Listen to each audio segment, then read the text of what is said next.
Hey everybody, Michael Snyder here, Pacific Northwest Weather Watch. Today is August 11th, and right now we are looking at the mid-level water vapor loop, and you can clearly see that trough. It is now digging out south of the Aleutian Islands over the Pacific Ocean, helping to build a ridge downstream that's going to really warm up the Pacific Northwest. We'll take a look at those details coming up here in a moment. And just on a side note, we'll be watching Hawaii weather here over the next few weeks. There's more tropical storms that possibly could develop here off the coast of Mexico and down here across some of the intertropical convergence zone that could impact the weather there. They've been through enough down there. We'll try to keep an eye out for them as we go. This is looking at the windy map. You can see the system developing over the Pacific, helping to build the ridge across Pacific Northwest here. And you can see Hurricane Dora or Tropical Storm Dora continuing to push off to the west here as we speak. Winds have relaxed there across the Hawaiian Islands, hopefully helping them recover.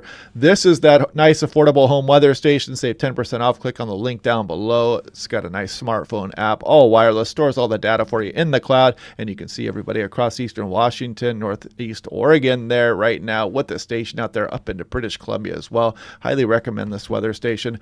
Anyway, SeaTac yesterday, 74 degrees. Nice cloud cover out there for a lot of the day yesterday. Kept things below average. You can see our temperature on the very slow downward trend as we move towards the end of August. By the time you get towards August 31st, our average high at SeaTac there is 76 degrees here. I don't know if we're going to be breaking records in the week coming up, but we do have the potential for some 90-degree temperatures here in western Washington, even up towards 100 for some places in southwest Washington as well. We'll watch that closely over the next few days, of course. And here we go. The mid-August heat is incoming here. The heat waves will start across the Willamette Valley. Things are going to get nice and toasty there. 100-degree temperatures are they're probably going to happen here across a lot of the Willamette Valley here. We'll look at some of those temperatures here in a moment, but you guys know the drill. Excessive heat risk for Monday night. This will continue on through next week here as well.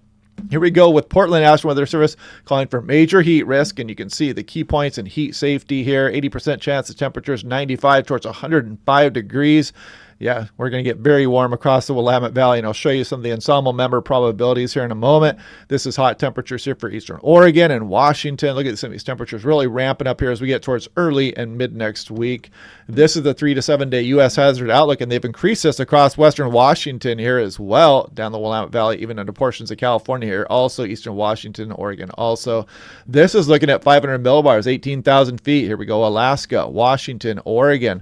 And if we put this into motion, you'll see that trough continue to dig. And look at the amplification of this ridge here. A nice strong ridge here across the region, really going to allow us to warm up. I don't know how many places are going to set records, but there is some possibility we could break some daily temperature records here across Pacific Northwest as we go on through Wednesday morning would be shown here. We're also going to turn the winds offshore a little bit here as well. So any kind of smoke across BC or eastern Washington, the Cascades could be introduced back into the metro areas. We'll take a look at that here in a few moments. This is looking at the European, the 500 millibar also, and this is just kind of showing a little bit further out in the extended. We build that ridge and we try to start to bring a trough down through the extended forecast, but very low confidence on how this is going to evolve. The model's been flip-flopping quite a bit here as we get off through the extended, trying to find a little bit of light in the end of the tunnel here, but we might remain warm through much of next week coming up. We'll watch that again tomorrow and the next day closely.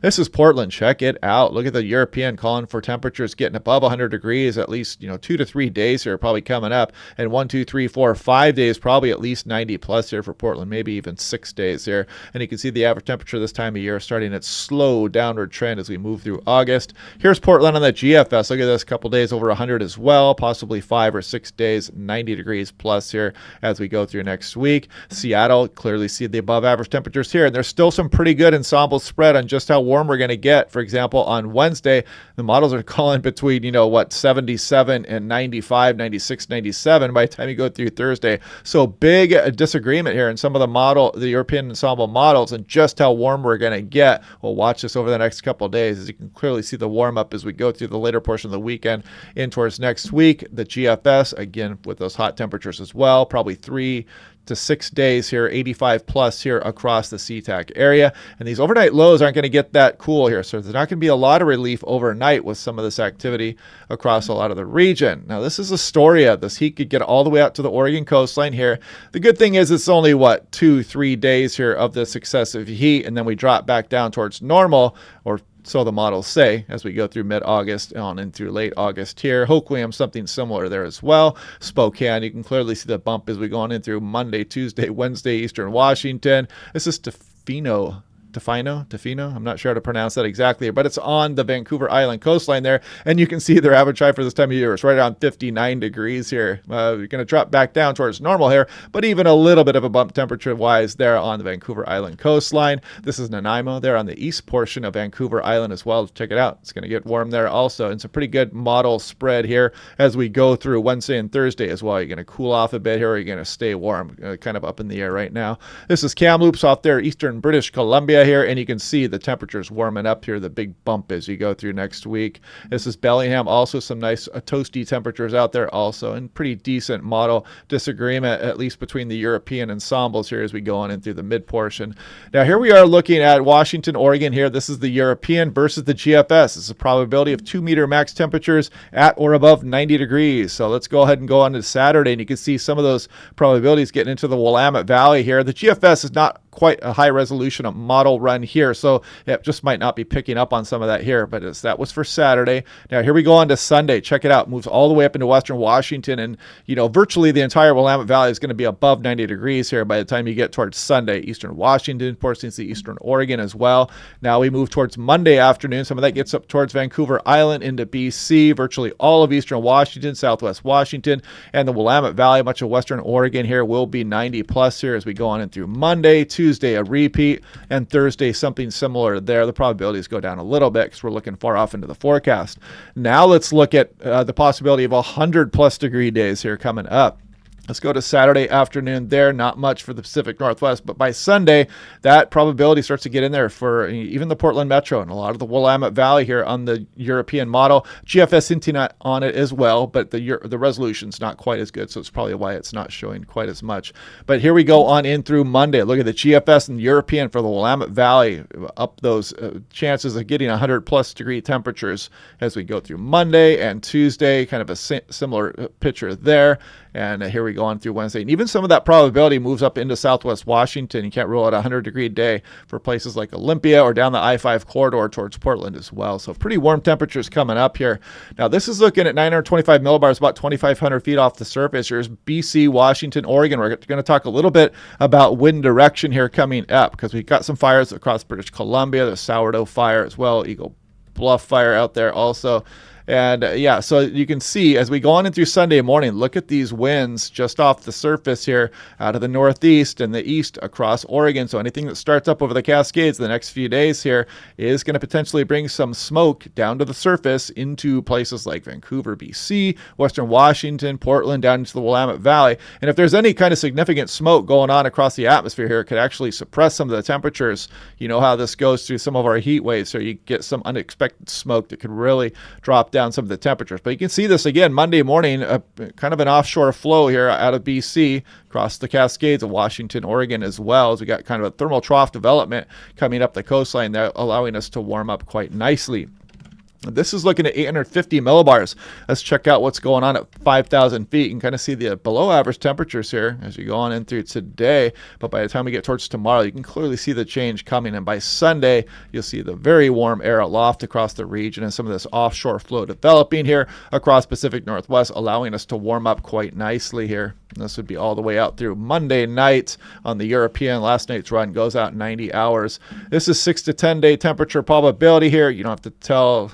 You don't need me to tell you here that we're going to be above average here through the mid portion of August. You guys have been hearing me chat about this for about a week now. This is 6 to 10 day precipitation, below average signal here across some of the Pacific Northwest as well. And I showed this yesterday as well. This is valid for August 1st to October 31st. The yellow is drought development likely, so a lot of Washington likely to be under drought here over the next few weeks. Portions of Oregon could be developing some drought as well. The brown is drought persisting here, so that's not too great a news here for the Pacific Northwest. We do have that increased fire danger risk here, so let's be really careful, especially over the next few days with this offshore flow. You could really kick up some activity across the Cascades and just bring some kind of fire activity even down into some of the metro areas. This is looking looking at 7 days significant fire potential. You can clearly see the increase here as we go on in through early next week as well. And this could be upgraded also. We'll continue to watch that day by day.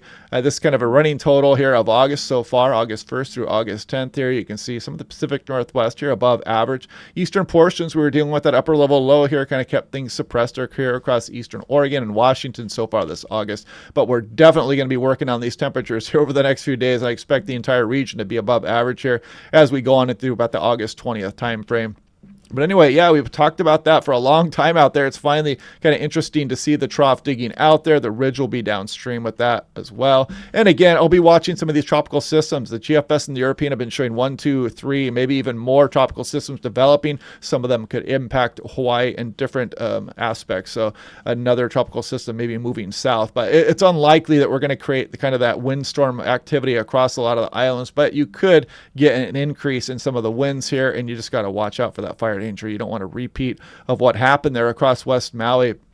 But anyway, yeah, we'll do this again tomorrow. We'll check everything out. We'll watch these temperatures, and we'll continue to take a look at the weather as we always do on a day-by-day basis. Hope you guys are liking these videos. I'm getting a lot of good comments on there. The energy seems to be really positive around the channel here. I can't wait to see what happens as we get into the more active weather season here as we go into the fall and winter months. But yeah, turn your notifications on, click like and subscribe. We'll do this again tomorrow, and I'll talk to you guys then.